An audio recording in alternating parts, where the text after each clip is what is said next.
My name is Tyler Heckel. I'm a sophomore education student here at Grand Canyon University, and this is Wednesday Webinar with Andy Zulla, a Grammy and Emmy-winning sound engineer, and I would say most impressively, now a professor here at Grand Canyon University. In the same way that we're reimagining our Wednesday Webinar, Andy is the Director of Studio Operations in charge of reimagining all the broadcasting lounges around campus. I spoiled a little bit about who you are, Andy, but please say hello and tell them a little bit about yourself. It's great to be here. I spent most of my career producing and mixing records for major labels, and then I did a lot of television and film soundtrack work, mainly as an engineer and a producer. But I spent a lot of time also doing broadcast television. And when I came here and I spoke to the dean, we talked about this concept of building out the commercial music program with all of these different things that could be part of what students can do. So in addition to doing the music, there's music videos. In this case, we built Friday Night Live as a showcase and built a brand new TV studio with a new stage, lighting trusses, 10 cameras, video switchers, to basically allow students to learn every position that could be involved in a television broadcast. So whether you're on stage, singing in the band, writing songs, or producing television, running camera, editing packages, editing music videos, this one space allows you to do everything. Okay, and you mentioned Friday Night Live. Can you run me through what that is? It kind of sounds like Saturday Night Live. What's Friday Night Live? What's it about? Okay, so Friday Night Live is our interdisciplinary variety show, and we kind of got the name Friday Night Live because we didn't know what to call it, and it was going to be Friday Night Live. So it started out as a platform for the commercial music students to showcase their live bands and do concerts, and we decided we wanted to do a multi-camera live stream with that.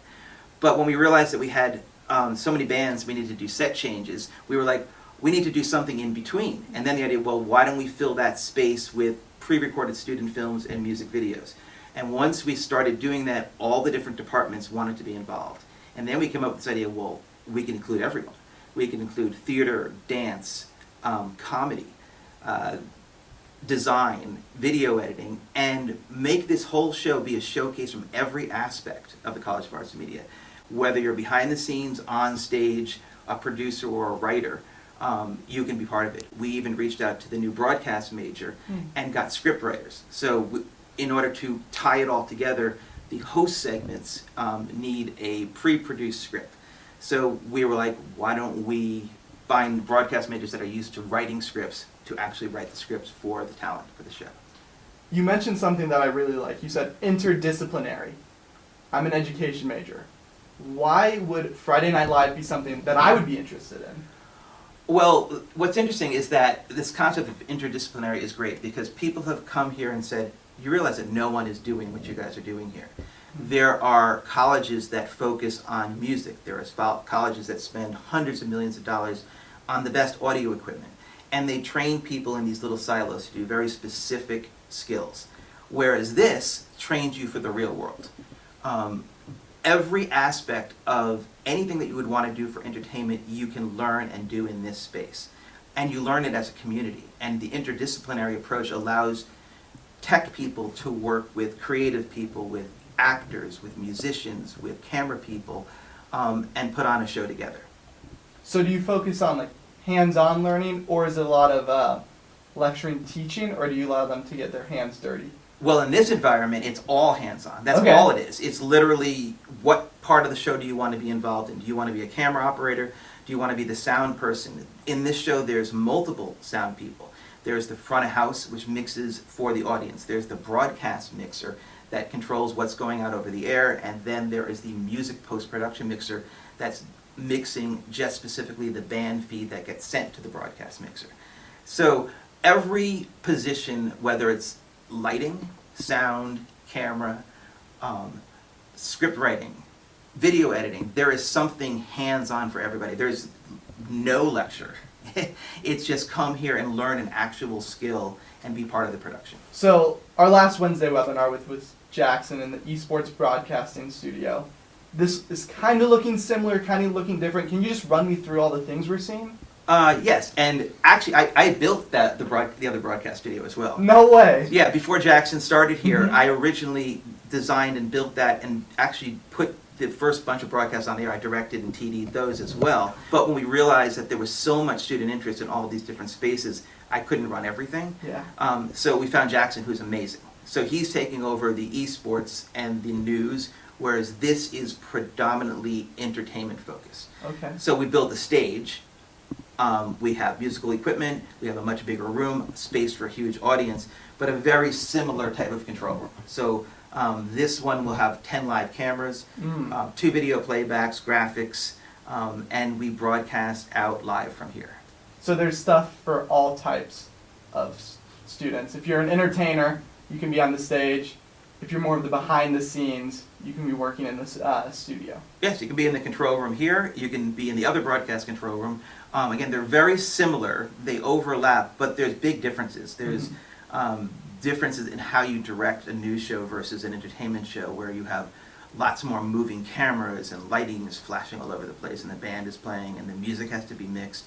So if you're a big fan of that type of programming, you would be spending more of your time here. If you were more interested in either esports or news, you would work in the other broadcast control room. And you mentioned that you were responsible with help building that other broadcast control room. I know they just implemented the new T.W. Lewis Podcasting Center. Did you have any role in that? I actually did that as well. So I didn't build that one from scratch, whereas this one and the broadcast studio in 57, I actually designed and assembled it myself. Ran all the wires, connected everything. That one, they actually had the IT people bring it to a certain point and then had me come in and finish all the connections and setting up the switcher and integrating all of the programming to get that online as well. So my brother, love him, he's the president of a powerlifting club. Why might he, and maybe any other club presidents, be interested in using the different broadcasting lounges across campus?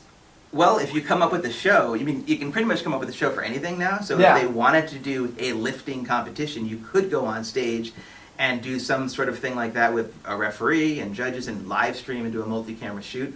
Or if you wanted to use the other studio to do a podcast, that's more situated for sit-down interviews, and that's something that they could do as well. So in your expertise, in your opinion, do you think podcasting and live video broadcast, do you think they're the future? Do you think that's the way that we should market towards people?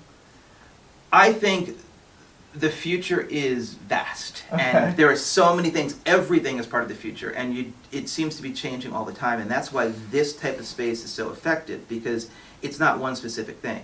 It's, you got your broadcast, you have your performance, but you have social media, you have podcasting, interview shows, talk shows, concerts. There's so many things you can do here, so depending where it goes, we don't really know. Yeah. But you will learn the skills to do all those different things. I like that. Learning the skills to do all different things. I think that is super valuable in today's work climate, right?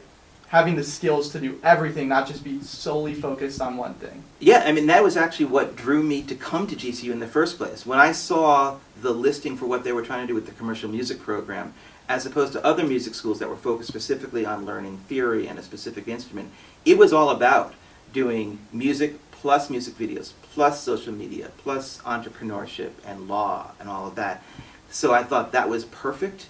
It drew me here, and then I wanted to bring it to the next level with the production skills that can round that out. So on Wednesday webinar, we kind of focus on giving teachers and students tips and tricks that they can implement in the classroom tomorrow. Obviously, you have a vast years of experience. You're one of the top people in your profession. What are some tips? What are some tricks you would give to maybe a student wanting to go into broadcasting, or a teacher who wants to teach broadcasting? So that is a tricky question, but I think the best answer would be to learn as much about everything that you possibly can. Because if you wanted to be a video editor, knowing about shooting and audio and graphics and motion graphics is going to help your video editing. If you want to be an artist, that's a singer-songwriter, knowing how to make your own videos and have your own social media presence is going to be super important.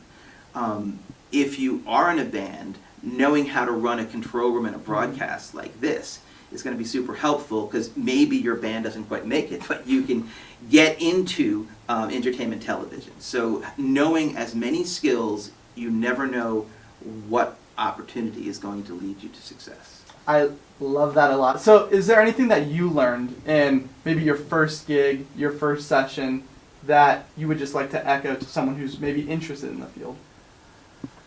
So my first gig was a long time ago. So what I will say, though, is that your first big gig will never happen unless you take every opportunity that is put in front of you. So one of the biggest things that's set my professional career in the right direction was I got a phone call one day. Could I fly out to LA in the next 2 hours? And I was living in Miami randomly at the time. And turns out it was for the first season of American Idol. So I was called out to record and mix the Kelly Clarkson single, A Moment Like This. And I was in the middle of another project, but this sounded like a great opportunity, even though at this time no one really knew that American Idol was going to become this huge success. So I said yes, packed my bag, went straight to the airport, and we made a #1 record. Now, if I didn't say yes to that, or if I said, hey, maybe I can come next week, it would have been too late. So the answer is to take every opportunity that sounds like you don't know if it's going to be the biggest one, but it might be, but don't pass up anything. Learn every skill, take every opportunity. Love that. That is honestly kind of a recipe for success, or at least puts you in an opportunity to be successful. Absolutely, and then you'll have no regrets. You won't be, oh, I should have done that, because if you take those opportunities, you will find success. So in the same way that you kind of built Grand Canyon's broadcasting studios, I'm a teacher. Let's say 5-10 years down the line, I want to start a broadcasting studio at my school. What are some non-negotiables? What are some things I have to make sure I put my students in the best chance to succeed? Well, another tricky question, because there is no simple answer to that, because some people could make a very successful YouTube channel with their phone. Mm-hmm. They don't need all kinds of fancy gear and all that. In a situation like this, we actually do need 10 cameras to pull off the show, but it doesn't mean this is more successful than something you could just shoot on your phone. So I would say the best thing is to use the equipment that you have and keep on going until you need better equipment. A lot of times people think they need all the best stuff and they don't want to get started until they have all of these things. I need this microphone to record, I need this software, I need a better computer, I need a better camera. And the truth is the best equipment to use is what you have in front of you right now. For all the teachers, all the students watching, don't let equipment be the barrier of entry. Just try until you need better. Absolutely. And it'll become obvious, and suddenly you're like, I need more stuff because I have this success and I'm making all this money, then it's time to buy more stuff. But don't wait for the better equipment to get started.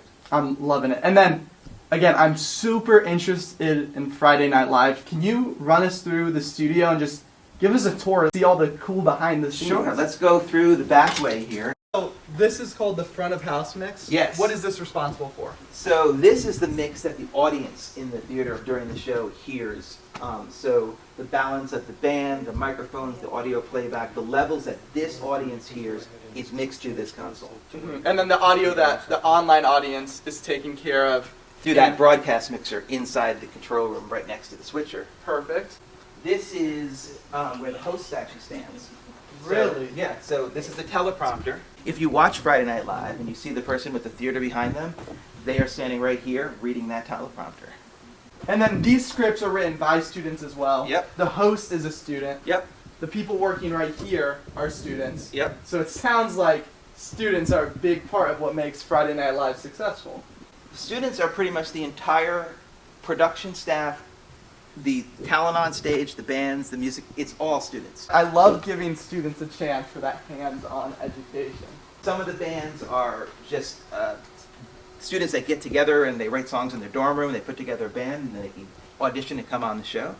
The camera crew, most of them come from what's called the Digital Film Production Club, and they're film majors, so they'll run these cameras. Drummers are students, keyboard players are students. We switch people around. We change the setup depending on the band. So we have a stage crew from the theater, because the theater's also involved. So they come in here and they move all the stuff in between songs so we can get the different band setups. So I'm hearing theater, student clubs, individual students, all working together to make this run. That sounds like interdisciplinary if I've ever heard it. And it's a live show. So it's not just a theater show. We broadcast out live to the world, essentially. So what is the process if I have a band and I want to perform on Friday Night Live? How can I make that happen? Okay, so another club. So the Commercial Music Club, which meets in here on Wednesday nights, they do jam sessions, and then every so often we'll have auditions. So to see if your band is ready to be on Friday Night Live. So you'll come and play for everybody, and everybody will applaud. And if you do great, we're like, you're in the next show. That's so awesome. And then just run me through, this stage looks like a professional stage. It seems like something I'd see on TV. And you do. Friday nights, And you will see Friday it on nights. TV. Do you want me to turn the lights on? We would love to see that. Is this kind of what it will look like on Friday night? Well, it'll look even better because we have a lighting designer that's not here right now who has more of these lights and all these other strips, and there's moving lights that he programs. That's not working right now, but this is kind of the idea, that it's professional lighting. It makes the stage look really good. It looks great on TV, and it feels like you're at a rock and roll concert. And I'm going to sound like a broken record, but the lighting designer, he's a student. He's a student, Yes. GCU student, Yep. who's obviously practicing these professional skills in a college setting. That is so awesome. My next question is, where do you think Friday Night Light will be in the future? Where do you want to take this? Well, since it is still sort of a new concept that Yeah. we're sort of ramping up, and this is basically a brand new space, and each show we're adding more equipment and more layers of lighting and more. We just got the sign, that we want it to be. We want to finish the theater, make it look really good, and then just do more shows more regularly, and make it be like the go-to place for students when they write their songs, when they edit their music videos, when they do a student film, that they want to showcase it here. And then you've talked about it numerous times. All these different clubs, student groups, bands working together. How do you think you manage all these different groups working together to complete like a shared goal of running Friday Night Live? So managing it is a huge project. It is kind of overwhelming because the number of things that are going on at once to make the show happen is incredible. Because when you do a theater show, you have a group of people that are dedicated to being in the theater, and they all come to rehearsals. They know exactly what time they're supposed to be there. When you're shooting a film, you have a call time, and the crew wants to be on the set. The thing with this show, because we have so many people, we have choirs, we have rock and roll bands, we have a rapper, we have dancers, all coming from different departments. Keeping track of everybody's schedule is really difficult. So what we end up doing is rehearsing it all in pieces. So this one group will come in, another group will come in, people will edit their music videos, send them to me, and I sort of spearhead the whole thing and keep track of it all. I have rundowns that I keep notes, and then when we do the live show, it's literally the only time it ever happens. So even the rehearsals are done out of sequence, one piece at a time. One group will come in, and then we have a rundown. We have a floor manager who is also a student. She's also the assistant director that keeps track of all that and makes sure that everyone's in the right place at the right time. We have spike marks from the sound check night of exactly where the equipment has to end up for a given song. They follow those roadmaps, and when we do the live show, it is live. Everything has to be done within seconds. And we go from one act to the next, and it all goes together, and it comes out live the very first time. Those like spike marks, that assistant director managing everything, would you say that is very similar to how it's done on the professional level? It's exactly how it's done. So when you have rock and roll concerts and they have multiple bands, there'll be little color tape, like that little X mark there. That's the only one that we're starting the night with because this is a new show. We're just starting the rehearsal block. That's the center of the stage, basically. But as this goes on, where that keyboard is going to end up, will get marked with spike tape because another song it'll be here, another song it'll be there. So they'll have a list with different colors, what each instrument goes for what song. Everything here is what happens in the real world. That is so awesome. The control room, the chaos, the rehearsal schedule, the fact that we're going to go live is something that is very real world, and you're not going to necessarily get that just doing just a small theater show or a rock concert. The idea of putting this all together in this big broadcast is a unique real world experience. And then Andy, obviously you have so much wisdom, so much knowledge on this. Is there any closing remarks, any bits or pieces that you want to leave the audience that you have learned in your years of experience? Always charge your batteries. Always charge your batteries. I love that. And bring spares. And bring spares. And I'm not kidding about this. This goes to everything. Have contingency plans. Always have an extra microphone, 3 extra mic cables. Because when you're doing a live show, stuff does break. Or it gets disconnected and you don't know why. So always having spares and other things to go to is going to be a lifesaver and will make all the difference. Have spares, have backups, have contingencies, be adaptable. I love that. Thank you so much, Andy Zulla, and thank you so much for watching. We'll see you at our next Wednesday webinar. Bye. Bye-bye.